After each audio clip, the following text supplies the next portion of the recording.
Hi, I'm Jenny Jewell, a retired emergency dispatcher. Welcome to Call Autopsy, where we listen to a 911 call and I help you break it down. This one comes from Daytona Beach, Florida, from 2022, so fairly recent. And it's a confession call. But the reason why I'm doing this is because the call receiver, Chris, did such an amazing job that I want to feature that, share what they did great, and celebrate that together. So let's go ahead and do that. This is a very long call, so we're going to do this a little bit at a time.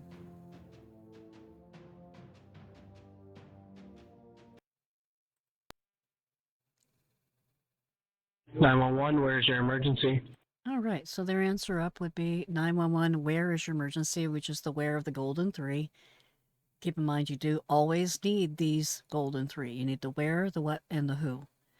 Additional details to protect your officers, you need those too, or your aid people, depending on what place you're working at.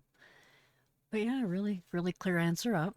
Yes, there's just been a fight and a shooting. So we have a what, and the address is cut out. There's been a fighting and a shooting. Yes. What's the address? So, and there's a lot of times that this will happen. Again, I've possibly mentioned this before. You can get the golden three out of order. The main thing is get them, right? So he volunteered the what before he was volunteering the where, even though the where is the first question. So let's kind of keep on your toes with that one. Yes. Okay, and what exactly happened? I was coming home. There was an alarm in the system. It's like an engine to home. And I was coming inside. I was happy to find out what was going on. I turned off the electricity. I had the electricity turned off. She didn't want me into the house. I got into the house. And my son attacked me. He was running home with her. He attacked me. I had my weapon on me. While they were attacking me, I shot him. Okay, so these are excited utterances, which again, give them the opportunity to have those because that can be brought up later in court. You shot him? Yes, I shot him and his mother. He's still alive right now, but his mother's not. I don't know. She could be alive. I don't know. Okay, are either of them conscious and breathing right now? I'm not sure. I don't know. Okay, so right now we're actually jumping into the additional details with the ABCs. And the reason why you do the ABCs question first is because, again, airway, breathing, circulation. The reason why you ask those things, or alert breathing and conscious is actually the other ABC, depending on what side of the coin you're on with that. But once you get in the ABCs, you got to see if you can onboard the person that's there. Sure, they might have shot him, but they may want to save the person's life. So you have to offer that. Where's the gun right now? He's on me, and he's conscious and breathing. Okay, where's the gun right now? So you notice how, again, Chris does repetitive persistence, which is great because you're telling them, I understand you said something, but this is what I was asking, right? And just repetitive persistence, the very same wording, very same tone each time will get them to ideally respond. He's on me. Can you secure that weapon for me? Yes. So asking can is not will. So this would be my tiny little thing. I would have probably said the same thing. Can you do this for me? Can you do me a favor and lock up the gun? That's a great way to put it too. I want you to be safe. I want to help you to help yourself. But this is still really great. And so your son tried to attack you and you shot him by defending yourself? Well, it's not my son. It's her son. And again, these are additional details, and knowing the relation is helpful for things later. Yeah, this is just handling it so well. Yes. Yeah. I shot him, and I shot her. I basically was on top of me, and I was fighting, and in order to get off me, I basically shot him. Yeah, the fact that I shot her and shot her. What is your name? There we go. So now we are technically it's been already dispatched. They've already put it out to officers. They're already trying to get them on board to get them rolling. We're at almost 2 minutes, about a 1 minute 40 something in the call, and we're just now getting the who of the perpetrator. But the reason why that Chris might have bumped up the call questioning is to make sure that his officers were going to be safe. That's my main takeaway on that part, and I would feel the same way. You know, you work for the officers, not not just technically for the people who call in. You mostly work for the officers. It's your job. Are you able to put pressure on the wound on the son? I'm really not right now.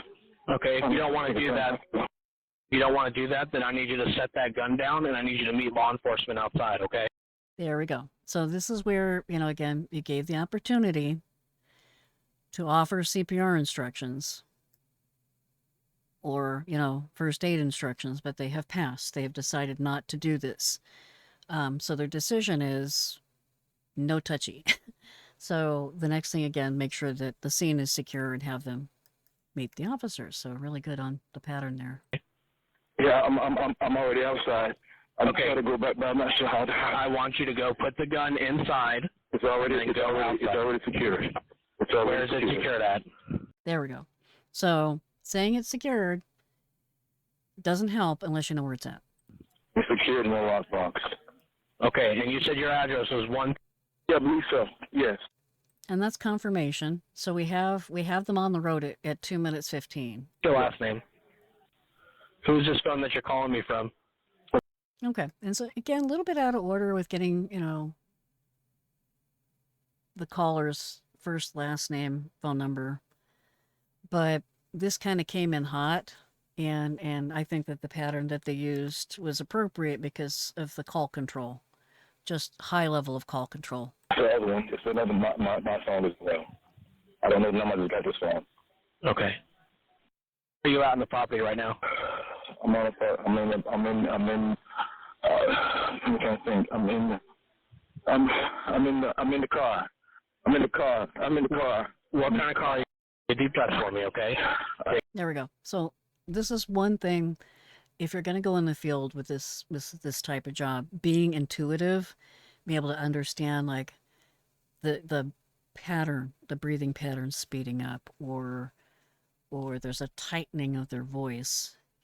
He was starting to go into panic mode, and you could hear that in the voice, and that's what he was reacting to try and bring the caller back down, bring them in. And you'll hear the voice do that, and just really masterfully done. Deep breath. Take a deep breath. What kind of car are you in? What kind of car are you in? All right, so what you're seeing, not seeing, but what you're hearing is, again, a mirroring technique, which is fan-frickin-tastic. They're doing such a good job. So Chris is trying to bring the caller down to where they are. Now, human nature is, without training, you might go up to meet the caller, which is the wrong direction, because then you're both yelling loud and panicky and stuff. It's just not helpful. So to have the same tone, bring them down, be persistent until they come down to meet you. And that's exactly what he does. Forte. What color is it? White. Okay, you're doing a good job. I just want you to take a deep breath, okay? There we go. Coaching. So in this situation, it's to keep the person from panicking. They have a weapon. They have just killed people. They might possibly be a danger to your officers, do you think? So yeah, you're going to want to have them as coherent and calm as possible. And it actually goes into describing things too, which is really great. I don't want you to go anywhere. I want you to sit there and wait for law enforcement to come, okay? There's going to be a bunch of them coming. I don't want you to freak out. I want you to keep your hands where they can see them, okay? All right. So the voice with what he's doing, it'll go down, up, down, down, up, down. I'm going to meet you part way, but you got to come back down with me. I'm going to come up to meet you a little bit and come back down. And he does it with each of the lines that he says. trying to bring them back in. Masterful technique here. And if it's intentional, high training. If it's unintentional, really super great, intuitive. They're going to give you instructions when they get there. You need to follow those instructions to the T, okay? Could also be, experience will do that. So, because you can kind of, even with training, you can kind of find where your groove is, where your voice needs to be. We don't hear our voice the way it actually is. And so that's why when you get input from like a supervisor or a trainer or what have you, they're not trying to hurt your feelings. They're trying to help you understand. So, All right. You understand what I'm saying? Yeah. Okay, where's your wife and her son? Are they still inside? Yeah. Where did you shoot them at?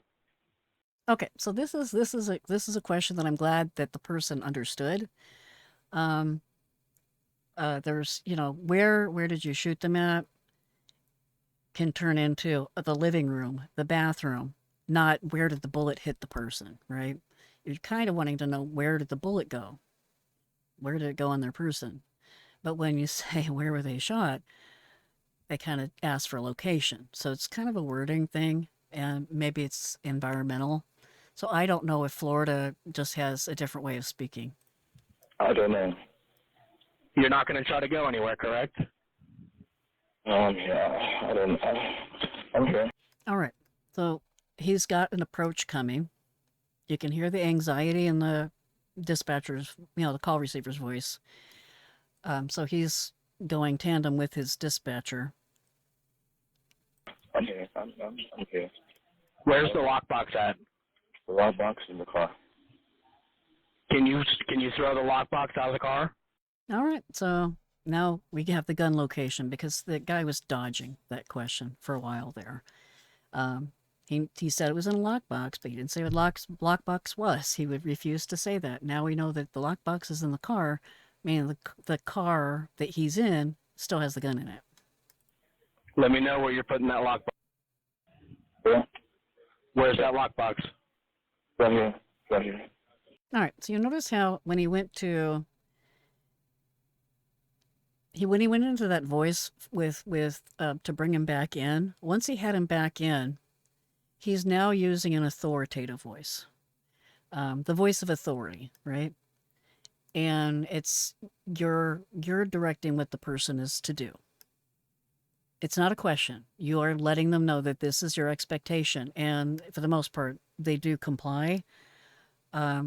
If you find that you have the person that's not complying with your request, they may want to know the why, and sometimes sharing a why for the request is really helpful for the person you're talking to. Can you set it on the ground outside? Yeah. I need you to do that for me. Set the lockbox on the ground outside and let me know when you've done that. All right, so he's going from can to do it, right? Doing an ask, which again is can. Yes, he physically can, to the directive, and that's where we're at. Yeah. I need you to talk to me. Yeah. Yeah. I need you to talk to me. I need you to put that lockbox on the ground outside if you're going to wait in your vehicle.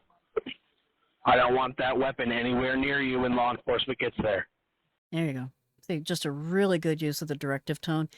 Even though we had the lope to bring him back down, to do the mirroring, the invitation to come back down. I should really do a visual so people can understand it visually what you're doing with your voice, but just audibly, the like somebody's in a panic mode and you're trying to bring them back down. You go up, you meet them part way, you come back down again, which is what he was doing. But the directive tone, I need you right now to put that box outside on the ground. This is for your safety, right? So if you say it and give them a perk, if you give them a treat, if you give them the reason why it benefits them, they're more likely to do it. Okay. Yeah. Can you put that lockbox outside? Yeah.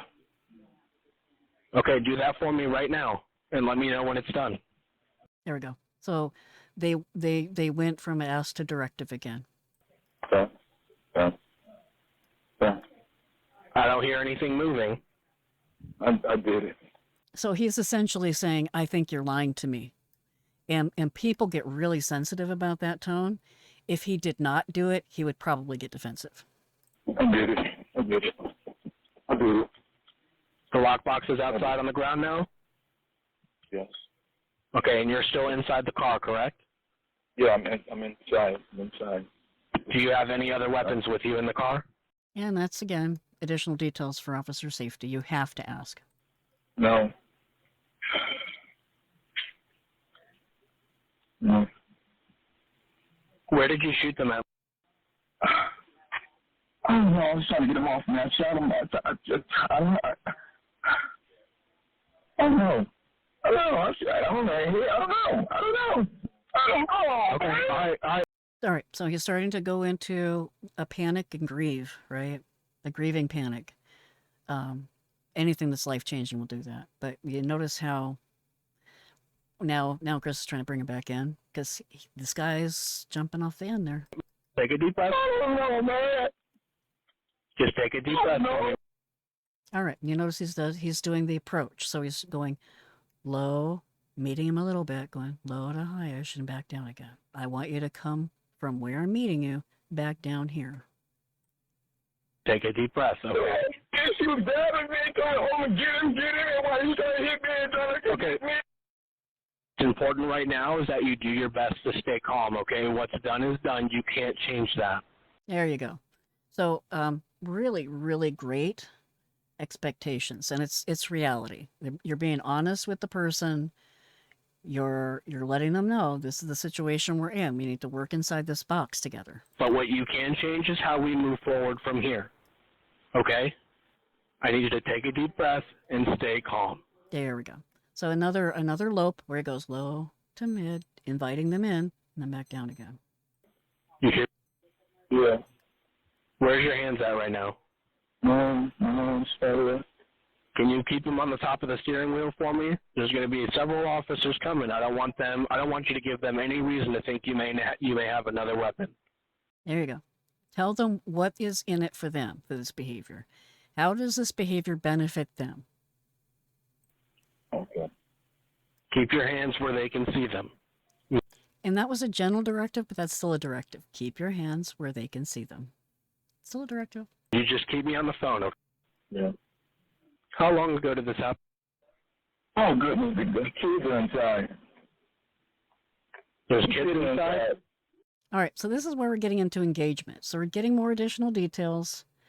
We're actually still waiting for the full complement of officers to arrive and aid to stage, because they are at this point. And he's just trying to keep the guy present. Keep him calm, keep him present. So you're going to notice he's going to be a bit more on the casual side for just a little bit. Yeah, the kids are inside. The man inside by themselves in the room. Yes, the kids are inside by themselves. How old are the kids? Like 5 and 6. Okay, and you didn't shoot them, did you? Oh, no!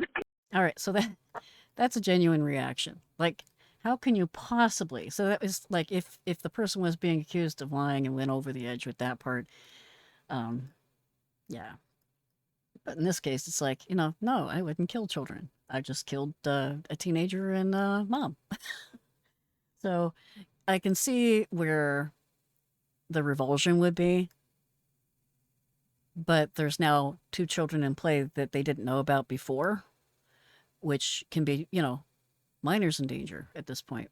They're locked in their room? No, they're not locked. They're in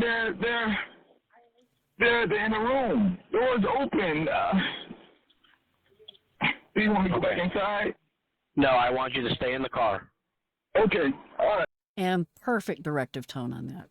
No, I want you to stay in the car.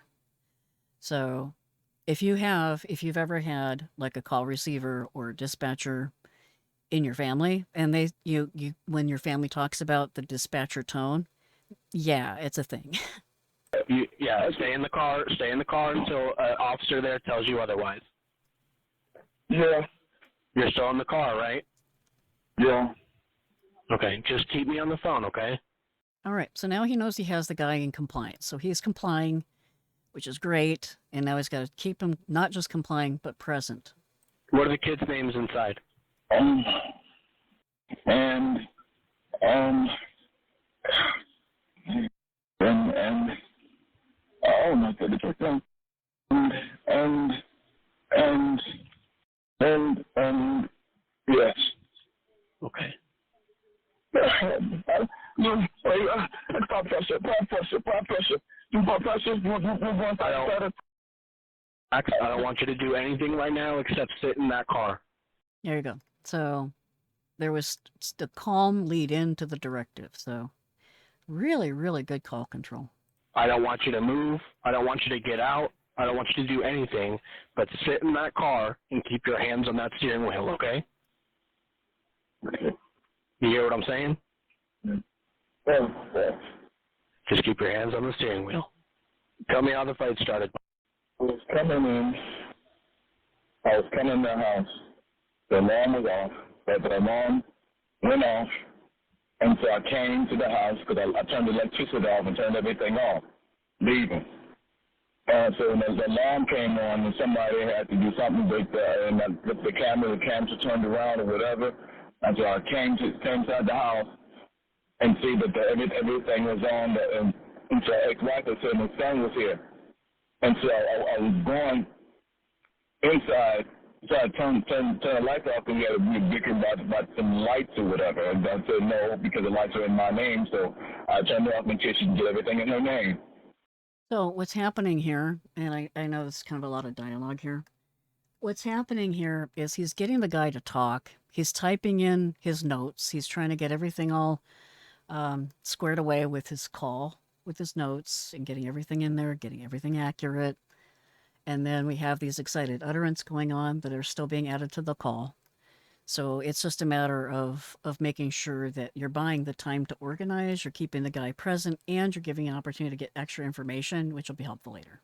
And she go inside the house. She kind of jumped with me. We went to the doorway, pushed through the doorway, and her son came from behind me, and had the attack from behind me. And she pushed her, and she just said, "Get him, Jim." You know, and so he was trying to fight me, and she was trying to hold me while he was hitting me, and so they basically broke into the house, and I had the lights turned on, and they turned the cameras and everything on. So now they attacked me when I went in there to turn the lights on. That's when they attacked me. So this is one of those situations where they're in the middle of a divorce, and the other party broke into what used to be the family home, but now belongs to the other individual, and just wanted to stay in their house instead of leaving when they don't own the house. So that's what happened and how this started. It's really sad. Okay, and you were just trying to defend yourself? Yes, sir. All right, and that's important to get on the recording because Florida is a stand your ground state. Having that on tape, helpful, or what have you for later. Because if he answered no or any other way, that would still go in the notes. Okay. Well, remember what I said. You can't control what's already been done, but you can control how we move forward from here, okay? You understand what I'm saying? Yeah. I don't want you to be alarmed by the amount of people coming. I don't want you to get scared and panic and try to run anywhere. So fantastic call control on this. He's actually doing a lot of comforting and a lot of reassuring to keep the behavior that he has actually been able to get the person to behave the correct way or to be able to comply. He needs to keep the person in that compliance state. I want you to do your best to remain as calm as you can and just sit in that vehicle until law enforcement tells you otherwise, okay? Okay. You're doing good at remaining calm so far. I don't want anything to escalate from here. Okay. And that lockbox is outside of the car, correct? Yes, sir. And there's no other weapons in the car? No. Okay. Any pets or anything in the house? Excellent. All right, so that's where we are in the CAD now. Is the rest of the safety instructions, right? So they're just still trying to go through, just double checking the information they already have. They're going through that CAD to make sure everything is filled out correctly. are there extra weapons? Are there dogs? That type of thing. Fantastic. That's all actual stuff in the CAD. Yeah. Where do you work? I don't work anywhere. What do you do throughout the day? I don't know. Bible. I was doing I was in Bible class. Any hobbies or anything you like to do? All right. So we're keeping him present. Sometimes it takes a while for officers to be ready, right? Possible wrong. My name's Chris. I just want you to know that I appreciate you being cooperative with me and listening to me. And I appreciate you, Chris. You're a freaking rock star. Yeah. Okay. I can start giving you directions. Okay, enforcement's arriving on scene. I'm going to give you some instructions that they're asking me to tell you, okay? Awesome. So you heard that is Chris's dispatcher. They are working in tandem as they should, because it's if you don't work well with other people, this is not the type of job with you. Just do something else. Okay. And I need you to follow these instructions to the best of your ability, okay? Okay. I want you to open your car door, and I want you to step out slowly with both of your hands up in the air, okay? Okay. Awesome. So like the journey was worth it. Yeah, it's a long call, but he actually got to the level of compliance with this person that the trust is developed already, and it's just so nice. So just beautiful work. Okay. We'll do it. Put me on speaker. Keep your phone in your left hand, okay? Okay. We'll do it right now? Yes, do it right now. Okay. Awesome. Can we have like a round of applause for Chris? Awesome. Fantastic call control. Massive amounts of techniques being used. So the meeting them in the middle and bringing them back down, repetitive persistence, also trying to get them originally to mirror. He was complying a little bit, but then, panic started to set in, which that's, to be expected, actually. If a person did this and didn't feel a sense of panic, I've heard those. And they're unpleasant. This is good. This is really good. Unfortunately, he did get tried for murder two counts of murder too. But in Florida, stand your ground laws are pretty strong, and they really actually were trespassing. So it's kind of how it goes sometimes. But with that, oh my God, Daytona Beach, 911. I don't know your last name, Chris, and that's okay, because I don't need to. You are amazing. Thank you for being amazing. Thank you for keeping your officers alive and safe. Thank you for keeping the suspect alive and safe, because that's what you're supposed to do. Absolutely perfect call. But with that, guys, hopefully this journey was as good for you as it was for me. Absolutely knocks my socks off. I love this call. Please take care. Stay safe. Don't be naughty. And until next time, bye-bye.